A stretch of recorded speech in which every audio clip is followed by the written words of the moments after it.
The daily life we perceive with our five senses is not reality. Quantum physics has shown that space and time are illusions of perception. Therefore, our bodies cannot truly be a reality if they occupy this space. Ernest Rutherford performed an experiment in Manchester that revealed to him the shape of the interior of an atom. Scientists were shocked to discover that the atom is almost entirely empty space. The question then became, how could this empty atom possibly make the solid world around us?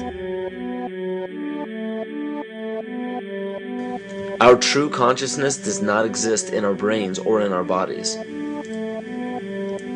But this illusion of our individual bodies, along with the misinformation of our true origins, has manifested the idea that we all think independently from one another. With this misunderstanding, it would seem impossible to scientifically explain telepathy, clairvoyance, spiritual mediums, and other phenomena dealing with transferring information between sources without physical means of communication. But when you understand that there is a common spiritual bond between all things in the universe, and that we are all part of one divine intelligence, no phenomena is unexplainable.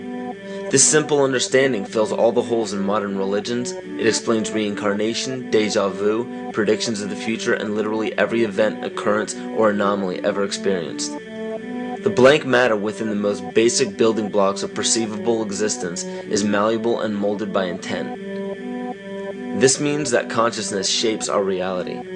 This seems difficult to accept for most, and it is quite understandable. In modern times, we are taught from an early age how to think rationally and tangibly.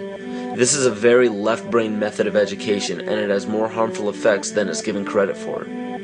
The left brain deals with logic, details, facts, patterns, practicality, science, and math,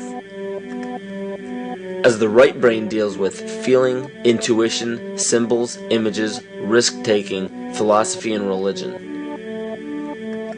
With a deliberate push for government-controlled educational curriculums, generation after generation of the youth are being taught to focus only on the facts, figures, and numbers. Repetition is used to train children subconsciously to accept what they're learning. Children aren't rewarded for questioning the validity of the information they receive. They are ridiculed.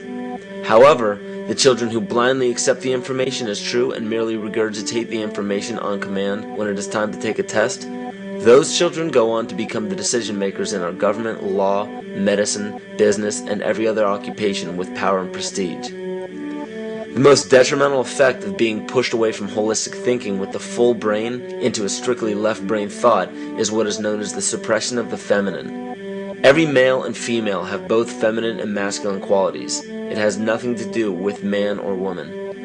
These are represented by the left and right brain, yin and yang, black and white, light and dark, and most every other duality. Both are vital to our spiritual and physical health. In ancient Egypt, the female was the rightful heir to the throne. The male she chose to marry became pharaoh. This depicted the goddess tradition that has been destroyed to make way for a patriarchal, male-dominated society we see enforced in every major denomination. In suppressing the feminine of every society and pushing the people to strictly left-brain thinking, the natural ability for humanity to feel earthly, cosmic, and personal energy became lost. Traditions that were passed on through shamans, witch doctors, magicians, psychics, and seers of all kind became outlawed and ridiculed and given a stigma of something out of a Hollywood movie. Every religion explains that we are children of God and have godliness inside of us. If you erase the anthropomorphized God and understand that God is nothing more than the spiritual web that connects all things, all religious scriptures begin to make much more sense. Our bodies are merely vessels to contain our spirit, to gather experience for the divine mind. This is how evolution is possible. It is scientifically proven that all species are evolving into more complex beings. Innate knowledge or racial memory within all species is the understanding of newborns of all kinds to automatically know specific details and traits that the mother does not have to teach them. Therefore, innate knowledge helps every species naturally evolve towards more complex organisms. Lyle Watson claims that it was a Japanese scientist who observed the 100th monkey effect in 1952. In this observation, he discovered that a certain portion or percentage of monkeys learned or developed a new trait. The knowledge became an innate ability in that species. This is further testimony to a collective consciousness among species.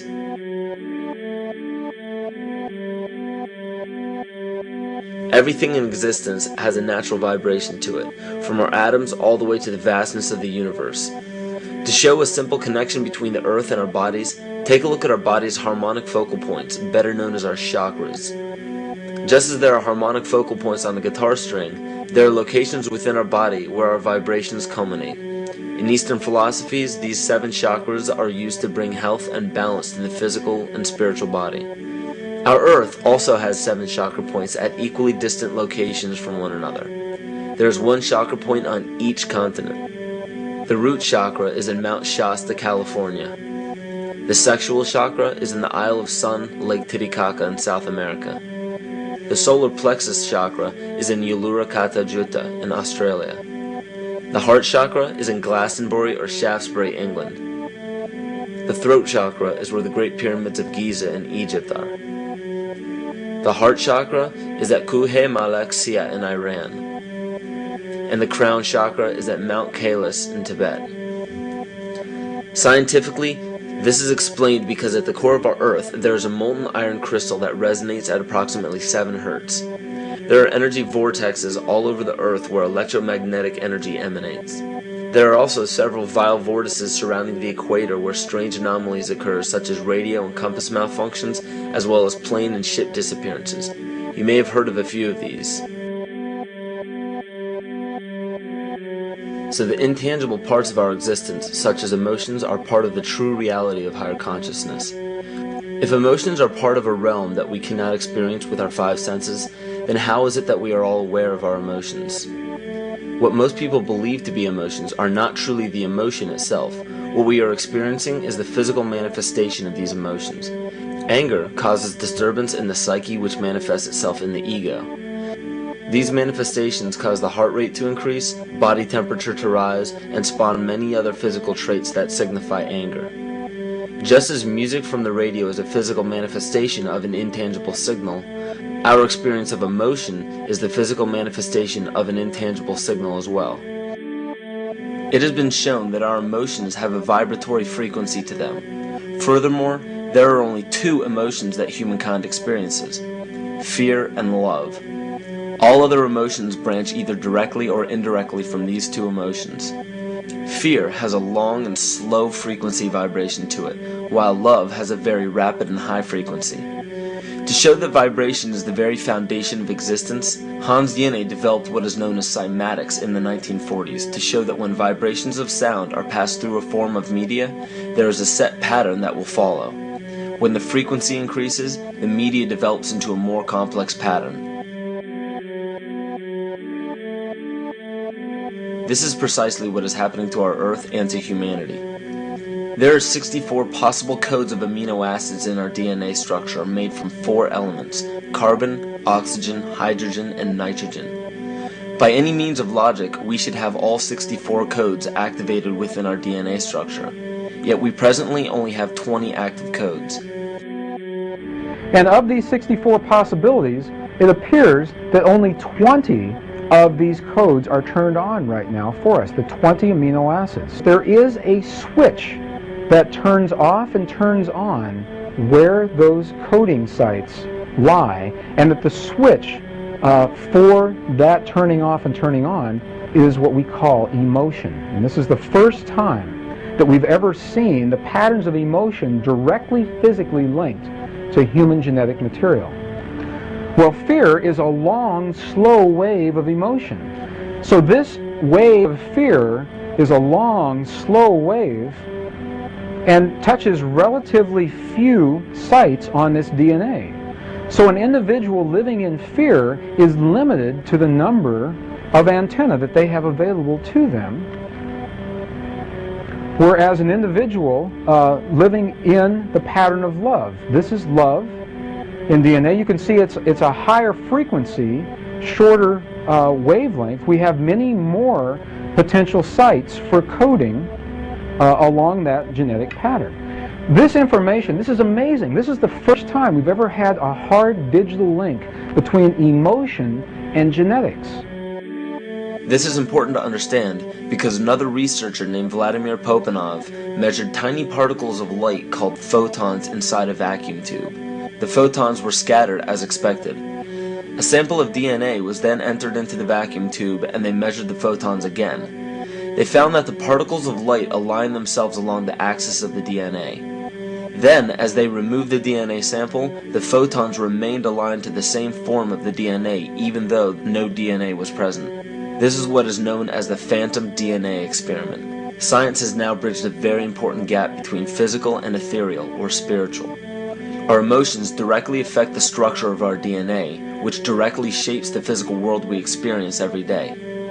So the messages left by the ancients that we've explained here were more than just prophecies about a one-world government or a new world order. We now understand why the study of the heavenly bodies were so important. The rotation and orbit of all that makes up our universe serves as a clock to map changes and transitions. This helped the ancients understand that the change of the heavenly bodies were a mirror to the changes of all existence. December 21st, 2012 is simply a natural transition from one form of energy to the next, the transcendental evolution of man. This date is what's known as 0 point. Our sun, as well as our planet Earth, is losing its magnetic field as the Earth is slowing in its rotation. All the while, its base resonant frequency, also known as the Schumann cavity resonance, is increasing in accordance with the predictable sequence of the Fibonacci theory. At a cellular level, our bodies respond to an electromagnetic pulse. The ancients called this the sacred circuit. The cells receive this pulse from the brain, which receives its pulse from the heart, which receives its pulse from the earth. This pulse comes from the solar system, which from there comes from the galaxy, which ultimately comes from our entire universe. We literally share a pulse with all of existence. Yet another example of everything being one. For as long as scientists have been recording the Earth's pulse, it has remained at approximately 7.8 cycles per second. This was a constant fixed number until 1986 into 1987. It rapidly began increasing to about 9 cycles per second in 1996. So in one decade, it increased by about 2 cycles per second. By 2012, this pulse will be right around 13 cycles per second, just as the Fibonacci theory indicates. What does this mean for humanity? Just as cymatics has shown that higher frequencies result in more complex patterns, we are now experiencing the beginning of a major shift in both physical and spiritual vibration. It's difficult to understand what exactly will happen to our physical bodies, but ancient scriptures, pagan and monotheistic religions, mystery schools, and secret fraternal orders have all given indications as to what this experience will be like.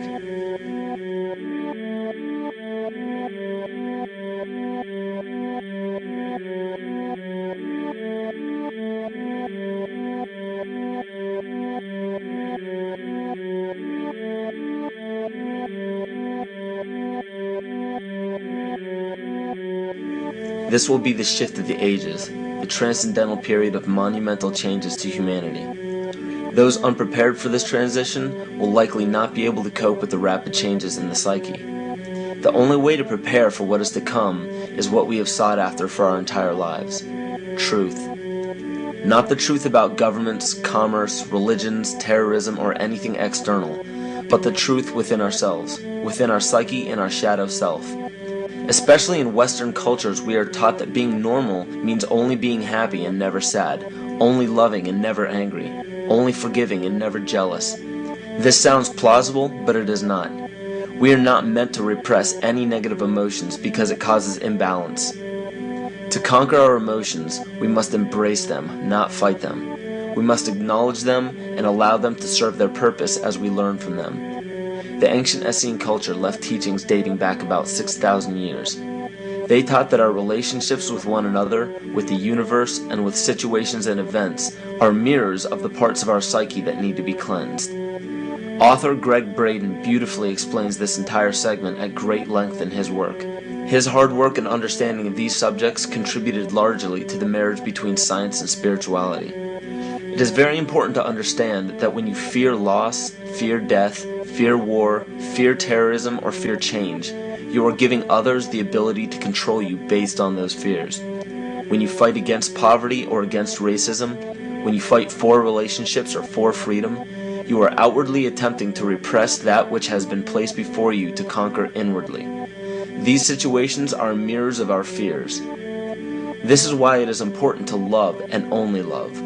Love those who stand with you, but especially those who stand against you. Don't look at your fears as a threat. Rather understand that this material world is only a physical manifestation of either the love or fear in your consciousness. It's as plain as day. All you need to conquer in your life is in your face. If you want to understand what your true inner fears are, analyze your ambitions and your inhibitions. Everything explained here about the esoteric agenda of the elite few at the very top is nothing to fear. They have been at work for thousands of years behind the scenes to manipulate humanity, and it has worked. Until now. It's very easy for any system of thought, religious or otherwise, that comes along. It's very easy to play on that, to play on our insecurities, to assure us all is well, we'll all be taken care of. We lap that up. So don't blame religion. Blame our own insecurities, which has allowed religion to flourish, and which has allowed so many systems of thought that are disempowering to flourish throughout human history. That's why we can't get out of it.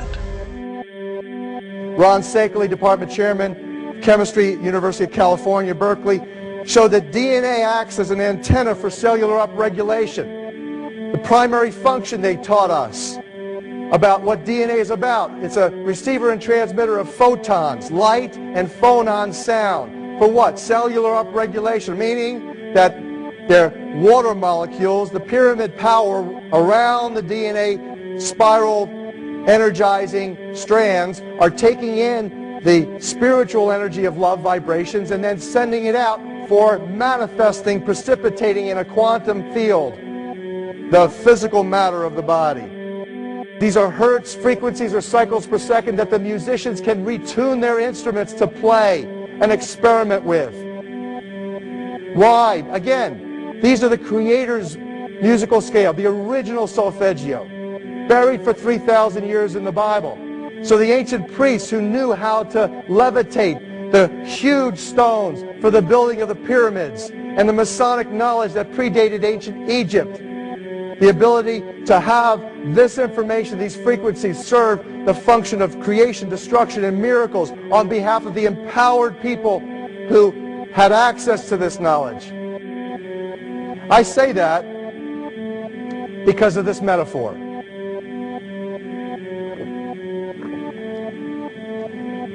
This is the difference between the power of our Creator and anything else, particularly evil. That you can go into a pitch black room full of evil, full of darkness, and light a little candle, and instantly that darkness flees. But you can't do the opposite. You can't go into a well-lit room full of truth and wisdom and righteousness and joy and health and harmony with the universal power. You can't take any amount of darkness and go into that well-lit room and have any effect whatsoever. That is the metaphor which I frequently think of when I think that I'm not empowered. It is the greatest lesson for me, and I think for everybody else, to know that we're on the winning side and that we win in the end. As you are watching this, understand that it is not a fight to be fought. It is not a war to be waged. No gun rights have to be exercised. Not a finger has to be lifted. Most people wonder how one person can make a difference. They ask that if all this is so simple and this information is available, why hasn't someone else conquered their fears and changed the world for everyone else? This is the most difficult and beautiful conundrum to our lives. Your reality affects you and only you. Your curiosity has led you to this genre of information to serve a very specific purpose in your life. To understand visually how the universe is truly a hologram, a math professor at Yale University developed the formula that is plugged into a computer program. Named after him, the Mandelbrot set shows a seemingly disorganized pattern. But no matter how far you zoom into the design, you will always find the same pattern within the whole pattern. Each fractal, broken down infinitely, will always reflect the whole. When one fractal changes its pattern, the sum total of the whole pattern changes along with it. This exemplifies that the whole world does not need to be awoken. There is no race to inform the 6 billion people on this planet of this message. It is only important that you, personally, learn to conquer your innermost fears and learn to love. When you see your fears for what they are and master your emotions, then, and only then, will you truly be free.